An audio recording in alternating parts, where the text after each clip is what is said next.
Hello hello hello नमस्ते नमस्ते अनि हार्दिक स्वागत छ सबैजनालाई। आज चाहिँ हामीहरू बजार जाँदैछौँ है साथीहरू।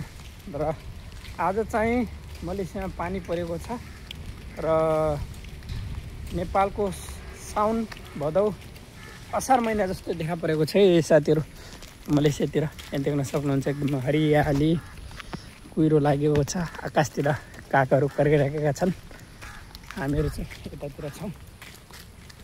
यतातिर उखु नरिवल लटरम्म फलेको छ। यतातिर चाहिँ सबै मिल्छ है साथीहरू। उता आँप लटरम्म फलेको छ। केरा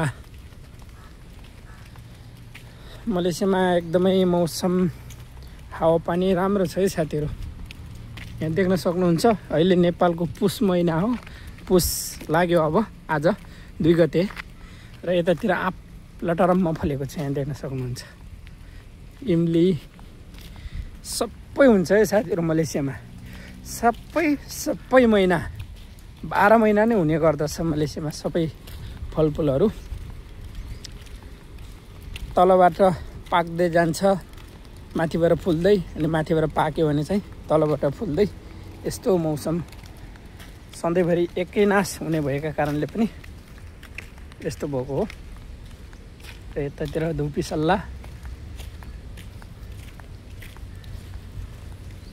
र अहिले पनि पानी परिरहेको छ है साथीहरू। सिमसिम पानी यसरी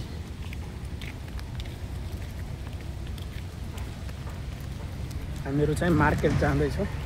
मार्केट जानु पर्यो, अलिकति टाढा छ।